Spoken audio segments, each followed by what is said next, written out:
భక్తులు దీన్ని చిత్రీకరించారు. ఎన్ని విధాల ఆ యొక్క రక్షణ గురించి సంబోధించి రాయబడింది. ఈ విషయాల్ని నేను మీకు క్లుప్తంగా పంచుకుంటాను. అన్ని విషయాలు ఒకేసారి చెప్పడం కష్టం. క్లుప్తమైన మాటలు చెప్తాను. దేవునికి స్తోత్రం. 116వ కీర్తన మొట్టమొదటి రక్షణ ఎలా వర్ణించాడో భక్తుడు ఏ విధంగా రాస్తున్నాడు చూడండి. 13వ వచనం. 116వ కీర్తన 13వ వచనం చూడండి. రక్షణ పాత్రను చేతపరుచుకుని యెహోవా నామమున ప్రార్థన చేసేదను. దేవునికి స్తోత్రం అండి. హల్లెలూయా. బైబిల్ గ్రంథంలో రాయబడిన సత్యం ఏంటంటే రక్షణని పాత్రగా అభివర్ణిస్తున్నాడు భక్తుడు. దేవునికి స్తోత్రం. దావీదు భక్తుడు అనుకుంటాను ఇది బైబిల్ గ్రంథంలో. దేవానికి స్తోత్రం స్తోత్రం స్తోత్రం స్తోత్రం. దావీదు కీర్తన. ఇవన్నీ కూడా దావీదు రాసినటువంటి కీర్తనలో రక్షణను పాత్రను చేతపుచ్చుకుని దేవునికి స్తోత్రం. రక్షణ పాత్రగా అభివర్ణించాడు భక్తుడు. మరి పాత్ర మన దగ్గర చిల్లు పడకుండా ఉండాలి, మాసిపోకుండా ఉండాలి, ఎలాంటి బలహీనత కలిగి ఉండాలి. రక్షణ పాత్ర బాగుండాలి. ఎందుకంటే బైబిల్ గ్రంథంలో దేవునికి వాక్యాలు కొన్ని పాత్రలు ఉన్నాయి. సువర్ణ పాత్ర ఉంది, రక్షణ పాత్ర ఉంది, దేవుని పాత్ర ఉంది, దెయ్య పాత్ర ఉంది. దేవునికి స్తోత్రం. ఇవన్నీ పాత్రలే, కానీ దీంట్లో ప్రారంభమైంది రక్షణ పాత్ర. రక్షణ పాత్ర ఉంటేనే సువర్ణ పాత్రలోకి వెళ్తాం. జాగ్రత్తగా గమనించాలి. సువర్ణ పాత్ర అంటే ప్రకటన 5వ అధ్యాయం రాయబడింది.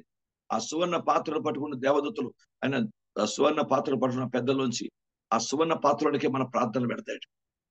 Praise the Lord. అంటే బైబిల్ గ్రంథంలో దేవుని అది ప్రార్థనా పాత్ర. దేవుని స్తోత్రం. కానీ బైబిల్ గ్రంథం దేవుని వాక్యం చెప్తుంది పాత్ర అనేది ఎంత జాగ్రత్తగా కాపాడుకోవాలి. దేవుని స్తోత్రం స్తుతి చెల్లిస్తున్నాం. మీకు అర్థమైందా? ప్రతి ఒక్కరూ నేర్చుకోండి. నీ రక్షణ పాత్ర ఎట్లా ఉంది, నీ పాత్ర ఎట్లా ఉంది, ఎవరి పాత్రను వారు జ్ఞాపకం చేసుకొని రక్షణ పాత్రను చేతపుచ్చుకున్నప్పుడు ఆ పాత్ర శుభ్రంగా ఉండాలి, ఆ పాత్ర యోగ్యంగా ఉండాలి, ఆ పాత్ర ప్రభువుకు అనుకూలంగా ఉండాలి, ప్రభు మెచ్చుకునే విధంగా ఉండాలి. ఆ పాత్ర ఏమాత్రం దైవ దృష్టికి అసహ్యకరంగా, వాక్యాన్ని వ్యతిరేకంగా, ఆత్మకు వ్యతిరేకంగా, దైవ చిత్తాన్ని వ్యతిరేకమైన కళంకముతో, మట్టితో, లేక దైవ వాక్యాన్ని వ్యతిరేకమైనటువంటి కాలుష్యముతో కూడా ఉండడానికి వీల్లేదు. ఎప్పుడు రక్షణ పాత్రను కాపాడుకోవాలంటున్నాడు తండ్రి. ఆయన చేస్తున్న దావీదు భక్తుడు అంటాడు, మీరు చేసిన 12వ వచనం, యెహోవా నాకు చేసిన ఉపకారం అంటే ఆయనకి ఏమి చెల్లించుదును? ఏం చెల్లిస్తాను? కొత్తకి ఏం చెల్లిస్తావు? రక్షణ పాత్ర. ఏది నీకు ఇచ్చాడో ముఖ్యమైన పాత్ర అది. ఏది నీకు ఇచ్చాడో ఆ పాత్రను జాగ్రత్తగా కాపాడుకోవాలి.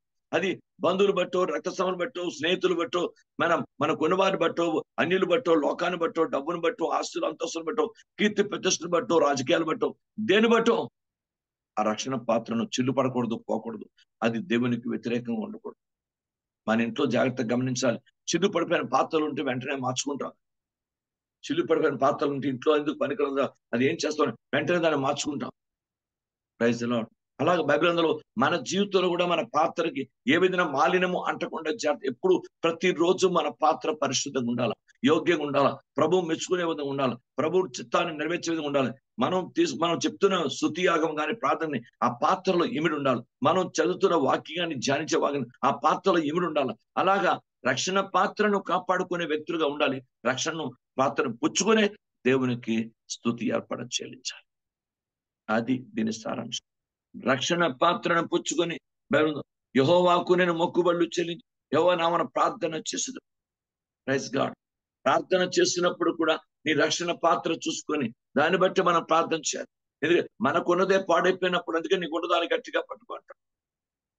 నీకున్న దాన్ని గట్టిగా పట్టుకో, నీ కలిగిన దాన్ని జాగ్రత్తగా కాపాడు. ఫిలిప్పీయులకు రాసిన పత్రికలో బైబిల్ గ్రంథంలో దేవుని వాక్యాల్లో చెప్తాడు. 2వ అధ్యాయం 12వ వచనం చదువు. ఫిలిప్పీయులకు రాసిన పత్రిక 2వ అధ్యాయం 12వ వచనం.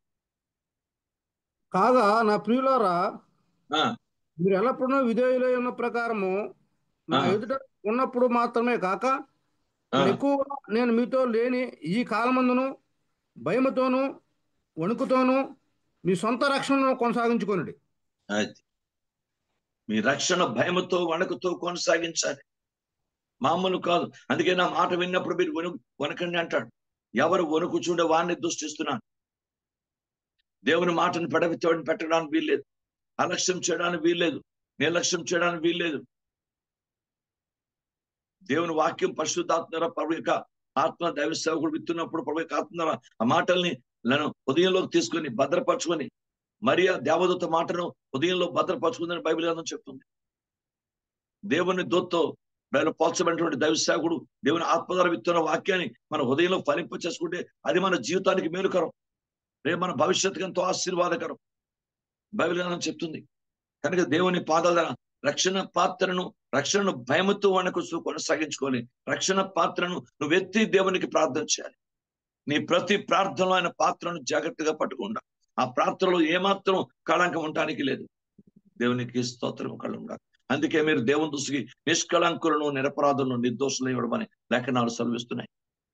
కనుక తండ్రి దయచేసి నాయన నా రక్షణ పాత్ర ఎక్కడ కూడా అది చిల్లుపడిన పరిస్థితి కానీ లేక ఎక్కడ దైవ దృష్టికి వ్యతిరేకమైన పరిస్థితులను ఉండకుండా నా రక్షణను భయముతూ వణకుతూ నేను కొనసాగించుకొనగలిగినట్లు నా జీవితంలో నీ అత్యంత కృపను దయచేయండి తండ్రిని ప్రార్థించబద్దులుగా ఉంటాం.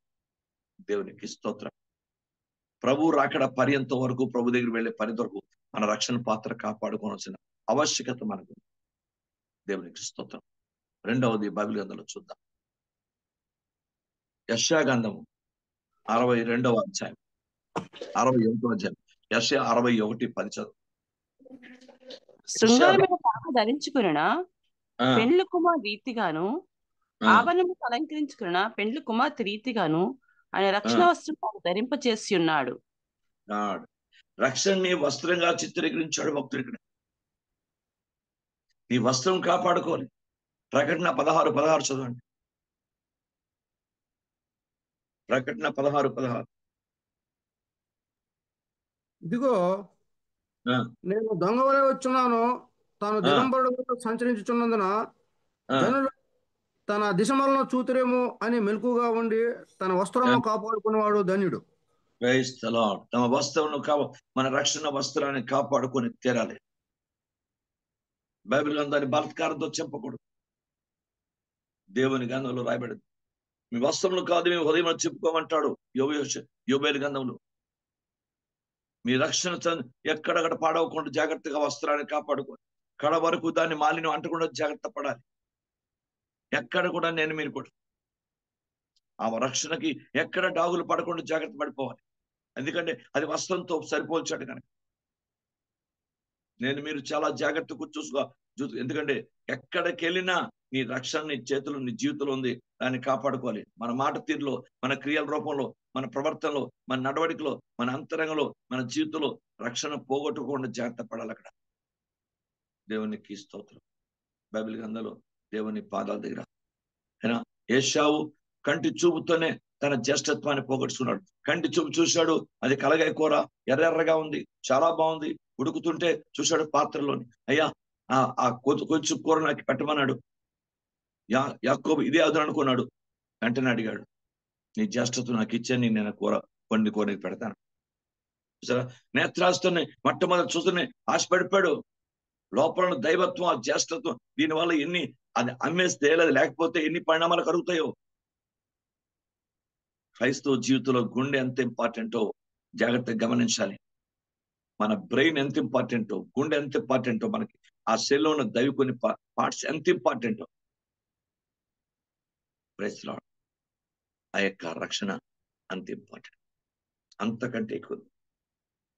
ఆ రక్షణను, వస్త్రాన్ని కాపాడుకునే బాధ్యత మనకు ఉండాలి. దేవునికి స్తోత్రం, దేవునికి మహిమ. ఒకసారి పట్టు చొక్క వేసుకొని ఏదో మీటింగ్ ఎక్కడికో వెళ్ళాను. అంతవరకు బాగుంది, మీటింగ్ అంతా బాగుంది. ఆ ఆటో ఎక్కుతున్నప్పుడు ఎప్పుడు సరిగ్గా టప్పని ఆ కుక్కం తెలిసింది. చురుక్కుమంది మనసు. ఇప్పుడు కుట్టి వేసుకుంటాను. ఆ పట్టు చొక్క బయటపడేలేక ఒక్కసారి మనసు చివుక్కుమంటుంది. చొక్కా కనుక పాదాల మీద 1000 రూపాయలు ఎంత ఉంటుంది, తర్వాత మనం ఇంకోదాన్ని కొనుక్కుంటాం. బట్ రక్షణను కొనుక్కోవడానికి లేదు, రక్షణ అంత వేరు కొనుక్కోవడానికి లేదు. చాలా జాగ్రత్త పడిపోవాలి. చూసారా, అంతవరకు కాపాడుకోగలిగాను. మీటింగ్ అంతా ఉన్నాను, భోజనం చేసాము, అంత అయింది. ఏదో ఆటో ఎక్కుతున్నాను అంతే. సడన్గా టక్కని ఆటో ఎక్కుతున్నప్పుడు ఏ కుక్క తలిసిందా పక్కనే, అంతే. వెనకాతలు పంపించారు. ఎంత బాధ. అదే జాగ్రత్తగా వస్త్రాన్ని, రక్షణ వస్త్రం అయితే అది కుట్టుకోవడానికి లేదు. దాన్ని బాగు చేయబడాలంటే మళ్ళీ దైవచిత్త దుఃఖం, పశ్చాత్తాపం, కన్నీరు, దేవుడు క్షమించే వరకు అది దైవ దృష్టి యోగ్యమైన స్థితి మనకుండా. బైబిల్ గ్రంథం చెప్తుంది ఈ వస్త్రాన్ని కాపాడుకోవాలి మనందరి జీవితంలో. అందుకే సువార్తలు, అందుకే ప్రార్థనలు, అందుకే మనం సాక్షాత్ జీవితాలు, అందుకే మనం ఈ సహవాసాలు, శుక్రవారం సహవాసాన్ని, ఆదివారం సహవాసాన్ని, శనివారం సహవాసాన్ని, రకరకాల ఎన్ని సహవాసాలు. ఎందుకు? మన రక్షణ వస్త్రాన్ని దాగుపడకుండా బైబిల్ గ్రంథం జాగ్రత్తగా మీరు పరిశీలించాలి. వస్త్రాన్ని కాపాడుకునే వరకే. ఆ వస్త్రాన్ని మళ్ళీ మనం మెరుగుపెట్టలేము. అది కంటిన్యూ చేయాలి, ఏది పొందుకున్నో దాన్ని. కనుక దేవుని బిడ్డలు, నాకు మీకు కూడా ప్రవేకాదు రక్షణను వస్త్రంగా పరిగణించాడు భక్తుడు. రక్షణ వస్త్రాన్ని కాపాడుకోవాలి. దేవుని స్తోత్రం. ఎందుకంటే జనుడు మన దిశమలను చూస్తుడేమో అని తమ వస్త్రములను కాపాడుకుని వాడుతాడు. మూడవది బైబిల్ గ్రంథంలోంచి చూద్దాం. దేవునికి స్తోత్రం. కీర్తనల గ్రంథము 37వ కీర్తన 39వ వచనం.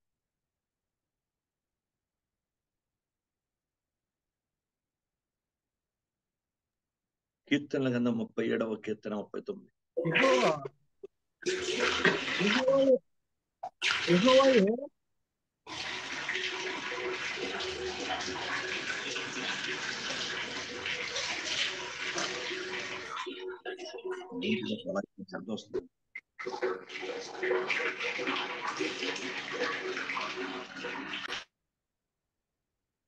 ఏంటమ్మా నీళ్ళు పట్టేస్తున్నాడు,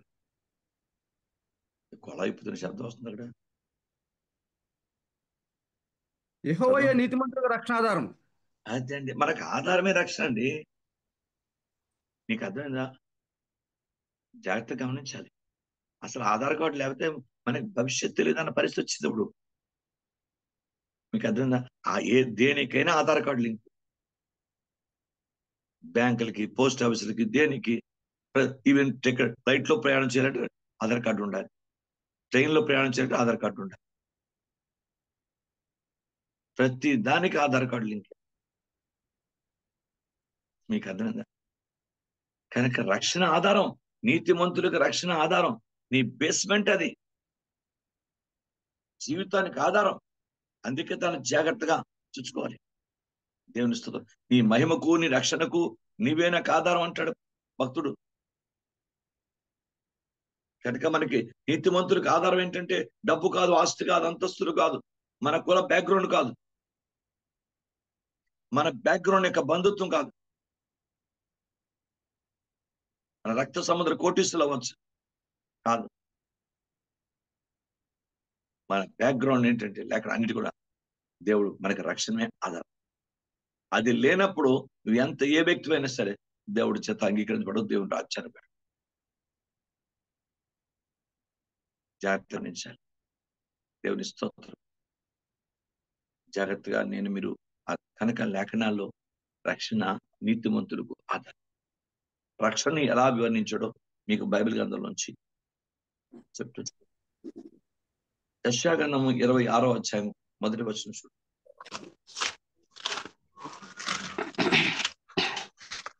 ఆ దినమున యూదా దేశంలో జనులు ఈ కీర్తన పాడుదురు. బలమైన పట్టణం మనకున్నది, రక్షణను దాని ప్రాకారములుగాను బురుజులుగా నియమించున్నాడు. దేవుని స్తోత్రం. రక్షణ ప్రాకారం అంటే చిన్నగా, ప్రాకారం అంటే ఎత్తు ఉంటది. రక్షణ వస్త్రంతో పోల్చాడు, రక్షణ పాత్రతో పోల్చాడు, రక్షణే ఆధారం అని చెప్పాడు. కానీ బైబిల్లో ఉంది రక్షణ ప్రాకారం. మనకి బలమైన పట్టణం ఉంది, ఆ పట్టణమే పరలోకం. దానికి బైబిల్ గ్రంథంలో ఉంది ఆ ప్రాకారం అంటే ఎత్తైన ప్రాకారము రక్షణ. దేవునికి స్తోత్రం.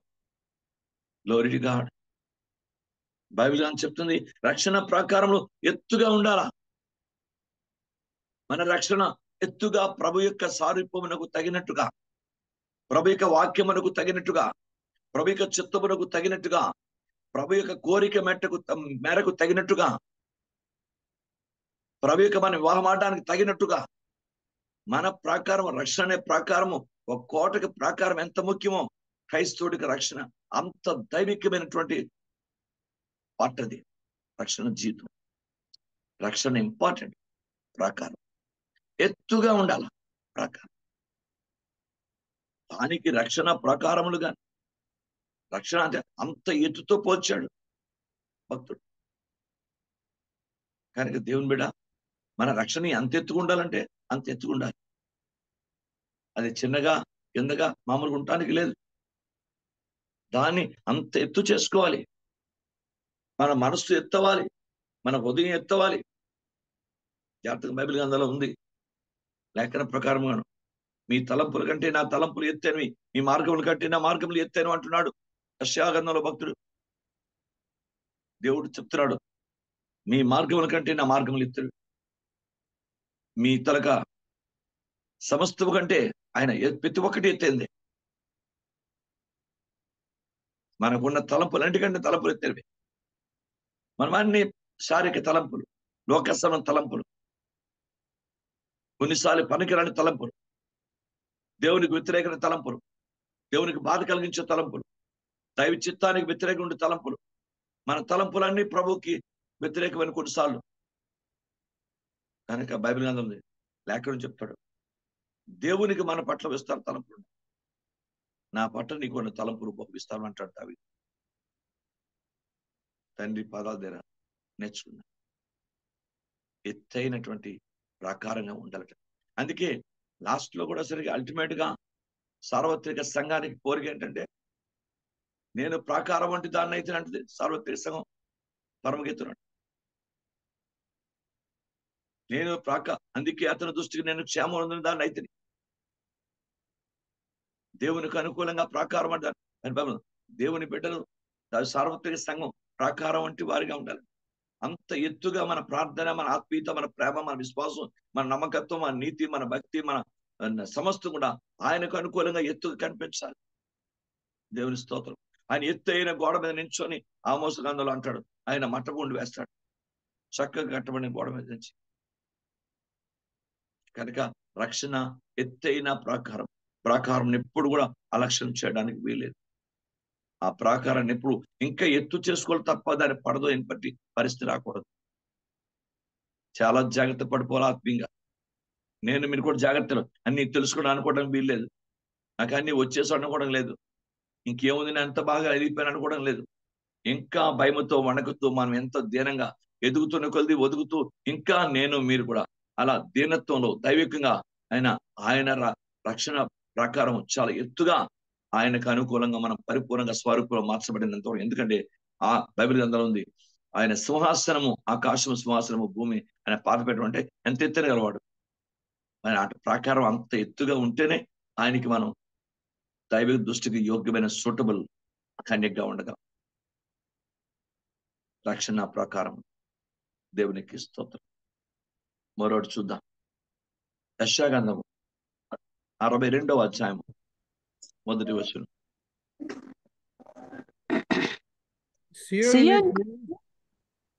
సియోను నీతి సూర్యకాంతి వలె కనబడి వరకు, సియోను నీతి సూర్యకాంతి వలె కనబడి వరకు, దాని రక్షణ దీపం వలె వెలుగుచుండు వరకు స్తోత్రం. సియోను పక్షమందు నేను మౌనంగా ఉన్నాను, పక్షమందు నేను కోరుకున్నాను. రక్షణను దీపంతో పోల్చాడు. లూకాసు వార్త 12 మీ దీపములు వెలుగు చూడ నీవుడే. దీపం వెలుగు ఉండాలంటే ఒత్తి బాగుండాలి, నూనె ఎప్పుడు పోస్తూ ఉండాలి. ఆ ఒత్తి బాగుండాలి, ఆ ఒత్తి అలా నూనె అలా వెలుగుతూ ఉండాలి. జాగ్రత్త గమనించాలి. కనుక దానికి తగినట్టు ఎప్పుడు ఆ నూనె ఉంటూ ఉండాలి, ఆ ఒత్తి కరెక్ట్ గా వెలుగుతూ ఉండాలి. రక్షణ దీపముగా వెలుగుచుండు వరకు అంటాడు. నేను సియోను పక్షమందు మౌనంగా ఉన్నాను.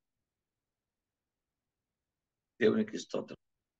మన దీపాన్ని మనం కాపాడు. బైబిల్ గ్రంథంలో ఉంది, దేవుడు నరుని ఆత్మ యెహోవా పెట్టిన దీపాన్ని ఆ రక్షణ దీపం వెలుగుతూ ఉండాలి ఎప్పుడు కూడా. అది ప్రకాశమానంగా ఉండాలి. మంచి ప్యూర్ ఆయిల్ పోయారు. అందుకే దేవుని వాక్యంలో దీపమునకు ప్రదీపం వెలిగించుటకు ఆయన ఇశ్రాయేలుతో చెప్పు, ఆయన అచ్చమైన ఒలీవ నూనెను తీసుకుని దంచి తీసిన అచ్చమైన ఒలీవ నూనెను తీసుకుని తెమ్మంటాడు. అచ్చమైన ఒలీవ నూనె దేవుని ప్రజలతో మాట్లాడుతున్నాడు పరిశుద్ధాత్మ.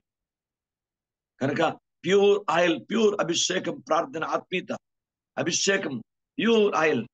ఎప్పుడు అభిషేకం నీ మీద ఉంటూనే ఉండాలి, నీలో ఉంటూనే ఉండాలి, నీ జీవితం మీద ఉండాలి, నీ శరీరం మీద ఉండాలి, నీ ఆత్మ మీద ఉండాలి, నీ మనసు మీద ఉండాలి, నీ బ్రతుకులో ఉండాలి. సమస్త కూడా ఎప్పుడు అభిషేకం అట్లా ఉంటూనే ఉండాలి. దీపం అలా వెలుగుతూనే ఉంటుంది. ఎప్పుడు నీతోంచి అభిషేకం తీసివేయబడిందో ఆటోమేటిక్ దీపం ఆరిపోతుంది. ఆ ఒత్తి లేకపోతే ఏమవుతుంది, నూనె లేకపోతే ఏమవుతుంది? దీపం వెలుగుచుండు వరకు క్రైస్తవ నేను మౌనం ఉండను సీయోను పక్షం. నీ రక్షణ దీపం ఎప్పుడు వెలుగుతూ ఉండాలి, ఆరిపోకూడదు. పరిస్థితులు బట్టి ఆరిపోకూడదు. డబ్బు లేదని ఆరిపోకూడదు, డబ్బు ఎక్కువైందని ఆరిపోకూడదు, భోజనం ఉందని ఆరిపోకూడదు, భోజనం లేదని ఆరిపోకూడదు. జాగ్రత్తగా గమనించాలి. ఏ పరిస్థితిలో కూడా ఎప్పుడు ఎక్కడ కూడా నీ దీపం ఆరిపోకుండా జాగ్రత్త పడిపోవాలి.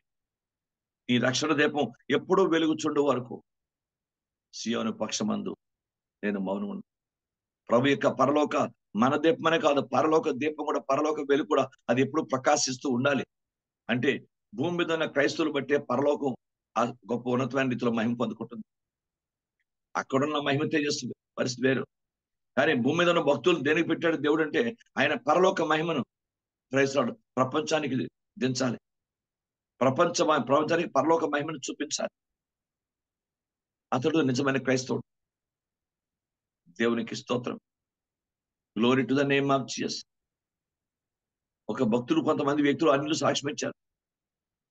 మేము యేసు ప్రభు అంటే చూడలేదు, యేసు ప్రభు అంటే వినలేదు, యేసు అంటే మాకు తెలీదు, కానీ ఈ వ్యక్తి యొక్క ప్రేమను బట్టి మేము తెలుసుకుంటున్నాం. ఈయన ప్రేమ ఎంత గొప్ప ఉందంటే, ఆయన యేసుక్రీస్తు, ఆయన నమ్మికున్న దేవుడు, ఆయన ప్రార్థిస్తున్న దేవుని ప్రేమ ఇంకెంత గొప్పదో మాకు అర్థమైందా అంటారు ఆ వ్యక్తులు. ఆ వ్యక్తి యొక్క సాక్ష్యం బట్టి. దేవుని స్తోత్రం. అలా ఉండాలి నా సాక్ష్యం, మీ సాక్ష్యం. అప్పుడు సాక్ష్యంలోకి వెళ్తాం మనం. హెబ్రీ 12వ అధ్యాయం సాక్ష్యం ఎంత గొప్ప సాక్ష్యమో. కనుక మన సాక్ష్యం భావనంతకాలం మన రక్షణ వెలుగుతూ ఉంటుంది దీపం. మన ఆత్మ వెలుగుతూ, మన ఆత్మ పరిశుద్ధంగా ఉన్నంతకాలం దీపం వెలుగుతూ ఉంటుంది. మన ఆత్మ నీతిని తప్పకుండా ఉన్నంతకాలం ఆ నీతితో దీపం వెలుగుతూ ఉంటుంది.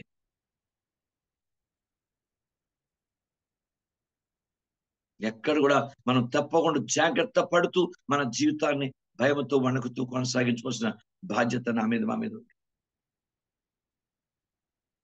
కనుక దేవుని పాలన రక్షణ దీపం వెలుగుచుంది వరకు సీయోను కాంతి పగచోటు నేను సీయోను పక్షం, దేవుని పక్షాన్ని ఎప్పుడు మౌనం ఉండటానికి లేదు. మనం ప్రభు యొక్క పక్షాన, పరలోక పక్షాన మనం ఎప్పుడు మౌనం ఉంటాను. ఎప్పుడు కూడా మాట్లాడుతూ ఉండాలి. పరలోక గురించి మాట్లాడుతుండాలి, యేసుక్రీస్తు గురించి మాట్లాడుతుండాలి, తండ్రి గురించి మాట్లాడుతుండాలి, పరిశుద్ధాత్మ గురించి మాట్లాడుతుండాలి. ఎప్పుడు మౌనం ఉండకూడదు. ఆ దీపం అలా వెలుగుతూ ఉండాలి. అంత ఆత్మీయత నాకు మీకు ఉండాలి. దాన్ని బట్టి ఆలోచించాలి. ఎంత జాగ్రత్తగా బైబిల్ ఎంత దైవికంగా దేవుని యొక్క వాక్యం పరిశుద్ధాత్మ మనతో లేఖనాలు సెలవిస్తున్నాడు. రక్షణను ఏదో అనుకున్నాం, ఓ చిన్న మామూలుగా తీసుకుంటూ కొన్నిసార్లు, కానీ రక్షణ భయంతో మనకు ఎందుకు కొనసాగించాలంటే ఆ రక్షణను బైబిల్ గ్రంథంలో దేవుని యొక్క వాక్యాన్ని బట్టి మనం పాత్రగా అభివర్ణించాడు, వస్త్రంగా అభివర్ణించాడు, బైబిల్ గ్రంథంలో ప్రాకారంగా అభివర్ణించాడు, దీపంగా వర్ణించాడు. దేవునికి స్తోత్రం. అదే మనకు ఆధారం అని చెప్తున్నాడు. దేవుని స్తోత్రం. Glory to God, glory to God. దైవ చిత్తమైతే మిగతా సంగతులు కొన్ని రేపు నేను పంచుకుంటాను. Praise God. కొన్ని సంగతులు ఉన్నాయి, రేపు నేర్చుకుంటాం. రక్షణ ఎంత ప్రశస్తమైందో, ఎంత ఉన్నతమైందో పరిశుద్ధాత్మ దేవుడు జ్ఞాపకం చేశాడు. పొరపాటు కూడా రక్షణ విడిచిపెట్టదు. Glory to the name of Jesus. తండ్రి సహాయం చేయ, సహాయం చేయ. చూసారా, స్థానాలకు వెళ్ళి ప్రాణాలు కోల్పోయారు. స్నానం, ఆ స్నానం ఇది ఇంట్లో చేసిన పోయి ప్రాణం నిలబెట్టుకున్నాడేమో. మీకు అర్థందా? ఆలోచించండి. ప్రపంచం ఏ స్థాయిలో ఉందో. వీడు అక్కడ ఏదో దీపం చూద్దామని వెళ్తున్నాడు, వీడి తల దగ్గర దీపం పెట్టాల్సిన పరిస్థితి ఏర్పడింది. మధ్యలో చచ్చిపోతాడు యాక్సిడెంట్. ఎంత భయంకర పరిస్థితి చూడండి, ఆలోచించండి. ప్రజలు చిన్న చిన్న చిన్న అనవసర వాటికి తమ ప్రాణాల జీవితాల ఆయుష్ని కోల్పోతున్న దౌర్భాగ్యత ఎంతమంది జీవితాలు. మన రక్షణ ఎంత జాగ్రత్తగా మనం కొనసాగించవలసిన బాధ్యత. చిన్న ఒక్క పూట పూటి కొరకు అంటాడు, చిన్న దాని గురించి చేశావు, తమ వంశమే యోధ వంశం నాశనం అయిపోయింది అతని కాడ. అతడు చిన్న ఆశపడ్డాడు, మనకి మా ఆశ అది తింటే బాగున్నాడు. సరే, ఏదో వంశమే మొత్తం ఏషా వంశమే నాశనం అయిపోయింది. భయంకరంగా అయిపోయింది. చిన్న ఎంత మంచి ఉన్నత స్థానం ఉండవలసినాడు సంస్థలు. అది ఫిలిస్తీన్ స్త్రీ, దానికన్నా అందగా తెలియరా ఇస్రాయిల్లో. దానికి మన దాని గురించి అది ఈడికైతే మరొకటి చూసుకుంటది, అది పక్క బెబిచారి. దాని గురించి ఆత్మ మంచి ఉన్నతమైన ప్రతిష్ఠించబడిన జీవితం పోగొట్టుకున్నాడు, నా జీవితం పోగొట్టుకున్నాడు. క్రైస్తవులు కూడా మనం అన్యుల్లో చెప్పక్కర్లేదు. క్రైస్తవులు కూడా చిన్న చిన్న వాటి వరకు దైవత్వాన్ని, ఆత్మీయతను, ప్రేమను, సహవాసాన్ని, ఉన్నతత్వాన్ని, ఆ ప్రేమను, దైవత్వాన్ని, ఆ మంచి అండర్స్టాండింగ్ కోల్పోతున్న వారు ఉన్నారు సంఘాల్లో. చిన్న దాని గురించి కొంచెం జాగ్రత్తగా అర్థం చేసుకుని ప్రార్థనాపూర్వకంగా వెళితే, దైవికంగా దేవునికి ఆత్మ మాట్లాడితే జీవితాన్ని నిలబెట్టుకుంటాం. ఆ దైవిక బంధం, దైవిక స్నేహం, దైవిక ప్రేమ. వెళ్ళిపోయిన వాళ్ళు మన ఒకళ్ళు అంటున్నారు, నీకు అర్థమైందా? ఏమంటున్నారు? చాలా తప్పు చేసావు, బయటికి వెళ్ళిపోయి సంఘాన్ని విడిచి వెళ్ళిపోయి చాలా తప్పు చేసావు. రావడానికి పరిస్థితులు అనుకూలించట్లేదు. రావాలి ఉంది కానీ పరిస్థితులు అనుకూలించట్లేదు. సరే, గుమ్మం దాటాడు, గుమ్మం దాటింది. ఎంత బాధకరం. Praise God. ఆలోచిద్దాం, క్రైస్తవులు దేవుని బిడ్డలు ఆలోచిద్దాం. నీ రక్షణ ఏదో చులకనగా తప్పుగా చూడద్దు. దేవుని స్తోత్రం. జనరల్ గా మనకు ఉంది ఏంటంటే, పట్టు చీర కొనుక్కున్నాం అనుకోండి, 15,000 పెట్టు, 20,000 పెట్టు. ఆ పాత చీరను చిన్న చూపు చూస్తాం. ఆ పాత చీర ఉన్నప్పుడు ఎంతవరకు నీ శరీరం కాపాడు. ఆ పాత చీరను చిన్న చూపు చూస్తాం. అలాగే మగవాళ్ళు ఏదో మంచి టైట్ ప్యాంటో, లూజ్ ప్యాంటో, కనాల్ ప్యాంటో ఏదో కొత్త కొనుక్కుంటాం. ఈ పాత ప్యాంటు చిన్నగా చూస్తాం. ఇది మనుషులో నేచర్ లో ఉన్న స్వభావం. ఆ నేచర్ ఇది. కొత్తవి రాగానే పాతవి చిన్న చూసాం. అసలు ఎన్నాళ్ళు ఈ పాత వేసుకుంటే కదా మనం శరీరాన్ని కప్పుకోగలిగాం అన్న ఆలోచన ఉండదు. తండ్రి పాదాలు పట్టుకుందాం అయ్యా. నిజమే, ఎన్నో విషయాల్లో రక్షణ చాలా చిన్నగా, చులకనగా, తప్పుగా, కొన్నిసార్లు బంధువుల మాటకి ప్రాధాన్యత ఇచ్చేస్తాం, రక్త సోదరుల మాటకి ప్రాధాన్యత ఇస్తాం, అన్యుల మాటకి ప్రాధాన్యత ఇచ్చేస్తాం. కొన్నిసార్లు సహోదరులు, సొంత స్నేహితులు మాటకి ప్రాధాన్యత. ఈ రక్షణ ఎంత ప్రాధాన్యత ఉందో, ఈ రక్షణ ఎంత గొప్పదో. నేను ఒకవేళ ఎక్కడ తప్పిపోతే దీన్ని మళ్ళీ తల్లి దేవుని దగ్గర పొందుకోవడం ఇది ఎంత కష్టమో ఆలోచన. ఎంత రక్తం కారిస్తుంది మనకు దక్కింది, ఎంత అయిన కన్నీరు కారిస్తుంది మనకు దక్కింది, ఎంత సిలువ మీద నలగొట్టబడితే అది దక్కింది, ఎంత సిలువ బరువుడు మన పాప బరువుడు మోస్తే అది మనకు దక్కింది అని అర్థం మనం చేసుకో. చిన్నగా చూస్తాం కొన్నిసార్లు రక్షణ. అయ్యో గొప్ప మన తల్లి కంటే, మన తండ్రి కంటే, అన్నదమ్ముల కంటే, అక్కచెల్లి కంటే, మన రక్త సంబంధుల కంటే, బంధుమిత్రుల కంటే, ఈ లోకంలో ఉన్న వారందరికంటే, అన్నిటికంటే రక్షణ ప్రధానమైన ప్రాధాన్యత. దాన్ని భయముతో బడకుతూ కొనసాగుతాం. అందుకే రక్షణను జాగ్రత్తగా చూసుకోవాలి.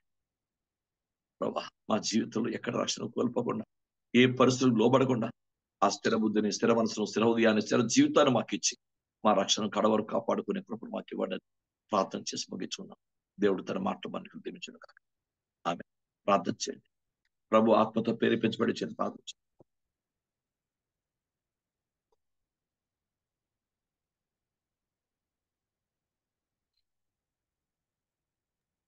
పరిశుద్ధుడా, ప్రేమగల నా ప్రియ పరలోక తండ్రి, సృష్టికర్తైన దేవా, యెహోవా దేవా, మీ బంగారు పాదాలకు కోట్లాది వందనాలు అయ్యా. మీ ప్రియకుమారుడు, మా రక్షకుడు, మా కాపరి, మా ప్రభు, మా రాజు, మా సమస్తమైనటువంటి యేసుక్రీస్తు నామములో ప్రార్థన చేస్తున్నాను. దేవా, రాత్రి అంతా మమ్మల్ని కాచి కాపాడి సజీవుల హక్కులించి మరొక రోజు భూమి మీద జీవించడానికి మీరు మాకు ఇచ్చినటువంటి ఊపిరి బట్టి, కనికరం, కృప, జాలి బట్టి వందనాలు ప్రభా. ఉదయకాల్సిన ప్రభానైన సంఘం ప్రభా, అనేక అంశాలను విజ్ఞాపన ప్రార్థన చేయడానికి కృప ఇచ్చారు. మీ చిత్తానుసారం ప్రార్థన చేయడానికి మీరు దీవించి ఆశ్రయించారు ప్రభా. అందుబట్టి వందనాలు ప్రభా. ఆరాధనలో మహిమ పొందారు. లేఖనాల ద్వారా మాకు మర్మాలను బయలుపరిచారు ప్రభా. దేవా, ఇగో నాయన దావీదు భక్తుడు ప్రభా, అయా వారి జీవితంలో చేసినటువంటి ఉపకారాల మేలును తలంచుకొని జ్ఞాపకం చేసుకొని ప్రభా, రక్షణ పాత్రను చేత పట్టుకుని యెహోవా నామమున నేను ప్రార్థన చేసేదని చెప్పేసి ప్రభా, అయా మీరు ఆయనకి ఇచ్చిన రక్షణను కాపాడుకుంటూ మిమ్మల్ని మహింపరచడానికి, గణపరచడానికి ప్రభా, పరిశుద్ధ హృదయంతో పరిశుద్ధ ప్రవర్తనతో ప్రభానైనా ఆయన మిమ్మల్ని మహింపరిచారు, గణపరిచారు అనేక రీతిలో ప్రభా. అందుచేత ప్రభా, మేము అయ్యా మరి లోకానికి ప్రభా తండ్రి ద్వారా మీరు మీ ద్వారా మాకు రక్షణ ఇచ్చినారు కాబట్టి ప్రభా, ఆ రక్షణ తండ్రి అయినా ఒక మర్మం కాబట్టి ప్రభా, ఆ రక్షణ అనేది మానవులకి మీ ద్వారా ప్రభా తండ్రి యేసుక్రీస్తు వారి ద్వారా ఆ యొక్క రక్షణ మాకు అనుగ్రహించారు కాబట్టి మేము ఒకప్పుడు తండ్రి పాపులుగా భూమి మీద ఉంటుండగా ప్రభా నీతిమంతులుగా మమ్మల్ని తీర్చినారు ప్రభా. భూమి మీద నీతిమంతులుగా మమ్మల్ని చేస్తున్నారు అయ్యా. అందుకు కారణం మీరు రక్షణ ఇచ్చినారు కాబట్టి ప్రభా, అటువంటి రక్షణ ప్రభా మేము భయంతో వణుకుతూ కొనసాగించిన కృప మాకు దయచండి ప్రభా. ఇచ్చిన రక్షణ కాపాడుకొని కృప దయచండి తండ్రి. ఎటువంటి తండ్రినైనా మా జీవితాల్లో తండ్రినైనా రక్షణకు వ్యతిరేకంగా తండ్రినైనా ఆలోచన, క్రియ, తలంపు, ఊహ, ఉద్దేశాలు కానీ ఏమీ కూడా మరి ఆ యొక్క మచ్చలుగా ఉండకూడదు ప్రభా. నాయన మిమ్మల్ని మహింపరిచి గణపరచాలి ప్రభా. దావీదు భక్తులు ఏ రీతిగా అయితే మేము మహింపరిచారో ఆ రీతిగా ఇచ్చిన రక్షణ కాపాడుకుని కృప దయచని ప్రార్థన చేస్తున్నాం ప్రభా. అయ్యా మీరు ఇచ్చిన రక్షణ వస్త్రాన్ని తండ్రినైనా ధరింప చేసుకుని ప్రభా అంజనులకు ప్రభా అది ఒక వెలుగుగా మేము చూపించాలి ప్రభా. అంతేగాని తండ్రి రక్షణ వస్త్రాన్ని ప్రభా మరి దాన్ని చిరిగిపోయే విధంగా మేము ప్రవర్తించకూడదు ప్రభా. నాయన పరిశుద్ధులైన తండ్రి రక్షణ వస్త్రాన్ని తండ్రి తేటగా మేము తెల్లని వస్త్రంగా, తేట వస్త్రంగా మేము ధరించుకుని ప్రభా అనేక మందికి ప్రభా ఇచ్చిన రక్షణను బయలుపరుచుకుని కృప దయచేయమని ప్రార్థన చేస్తున్నాను అయ్యా. రక్షణ అనేది ప్రభానైనా మరి ఒక వెలుగు మాకు మరి ధరింపజేస్తున్నారు కాబట్టి ఆ దీపం కాబట్టి ఆ దీపం ఆరిపోకుండా ప్రభా మీ ఇచ్చిన రక్షణ కాపాడుకుంటూ అయ్యా నిరంతరము ప్రభానైనా మీ చంద్రుని గడిపే భాగ్యం ఇచ్చి మీరు అక్కడ సిద్ధపడే వ్యక్తులుగా ఉండడానికి ఇచ్చిన రక్షణ అనేక మందికి పరిచయం చేసే కృప దయచేయమని ప్రార్థన చేస్తూ ప్రభా నేను ఏమైనా వ్యక్తపడిన వాక్యం అందరూ ఫలించమని మహిమగంతా ప్రభావాలు మీరే పొందమని యేసు పరిశుద్ధంలో చిన్న ప్రార్థన అడిగి పెడుతున్నాను తండ్రి. ఆమేన్. మహోన్నతుడైన పరలోక తండ్రి, మీ పాదాల స్తోత్రాలు. మీ కుమారుడు మా రక్షకుడు యేసుక్రీస్తు ఈ ఉదయకాలం ప్రభు నాతో మీరు మాట్లాడారు. రక్షణ ఎంత గొప్పదో, దాని ప్రాధాన్యత ఎంత గొప్పదో, దాని విశిష్టత ఎంత గొప్పదో, రక్షణ ఏ విధంగా దైవభక్తులు దైవాత్మానుసారంగా చిత్రీకరించారు ఆ లేఖనాల ద్వారా స్పష్టంగా మాతో మాట్లాడారు. కనుక రక్షణను ఇది ప్రాకారమని, దీపమని, రక్షణ బైబిల్ గ్రంథంలో దేవుని వాగ్దాన వస్త్రమని, ఇవన్నీ దైవికంగా మా జీవితంలో ఒక పాత్రని, అదే మాకు ఆధారమని దేవుని వాక్యాల్లోంచి చాలా దృష్టి యోగమైన ప్రకారమని రక్షణ గురించి మీరు మాతో మాట్లాడారు. ఆయన నీ పాదాలు పట్టుకున్నాం ప్రభు. ఇంతవరకు అన్ని విధాల మమ్మల్ని కష్టాలు, శ్రమల్లో, బాధల్లో, సుఖాల్లో, పరిస్థితుల్లో ఎన్నో విధాలు కాపాడి రక్షణ కొనసాగించుకుని ధైర్యతను కాపాడుకుని ధైర్యత పక్కించారు. ఇక ముందు కూడా మా రక్షణ భయముతూ వణుకుతూ కొనసాగించండి. దేనికి లోకాశల్లో ఏది ఆశలకి మేము లోబడకూడదు. ఈ లోక సంబంధమైన ఏ పరిస్థితుల ప్రవర్తనలకు, లేక మాటలకు, లేక ఒత్తిళ్లకు మేము లొంగిపోకుండా యేసుక్రీస్తును మాకు ఆయన స్థిర బుద్ధిని, స్థిర మనసులు, స్థిర హృదయాన్ని అందు మాకు అనుగ్రహించి స్థిర జీవితాన్ని మాకు ఇచ్చి స్థిర విశ్వాసంతమే ఉండి మీరు ఇచ్చిన రక్షణ భయముతో వణుకుతూ కొనసాగింది కడ వరకు నీ రాజ్యంలో ప్రవేశించాలకు నీ యొక్క రాకడ పర్యంత వరకు నీ రక్షణ భయముతో వణుకుతూ కొనసాగించుకునే కృపలోనికి మా జీవితాలందరినీ ఆశ్రయించమని ఉదయకాలం నీ మాటలు మాలో ఫలింపచేయమని క్రీస్తు పరిశుద్ధ నామమును బట్టి పెడు. ఆమేన్. తండ్రి నా దేవుని ప్రేమ, కుమారుని యేసుక్రీస్తు పరిశుద్ధాత్మిక అన్యోన్య సహవాసము, శక్తి, ఆదరణ, ఆశీర్వాదం మనకు తోడై మన రక్షణ భయముతో వణుకుతూ కొనసాగించుకునే కృపలోనికి దేవుడే మన చేపట్టుకుని నడిపించి దీవించును గాక. ఆమేన్. Praise lord Bhaskar. Prayer Bhaskar అండి. అమ్మా ప్రైజ్ లార్డ్. అమ్మా ప్రైజ్ లార్డ్. అమ్మా ప్రైజ్ లార్డ్. ప్రైజ్ భాస్కర్ అండి. అమ్మా ప్రైజ్ లార్డ్. అమ్మా ప్రైజ్ లార్డ్. అమ్మా praise lord. Daddy praise lord daddy. అమ్మ ప్రైజ్ లార్డ్. ప్రైజ్ లార్డ్ అండి. ఆయన ప్రైజ్ లార్డ్. పాస్టర్ గారు ప్రైజ్ లార్డ్ అండి. పాస్టర్ గారు అమ్మ ప్రైజ్ లార్డ్. ప్రైజ్ లార్డ్ తాతయ్య. ప్రైజ్ లార్డ్ బాబు. ప్రైజ్ లార్డ్ అండి. పాస్టర్ గారు ప్రైజ్ లార్డ్ అండి. అమ్మ ప్రైజ్ లార్డ్ అమ్మా.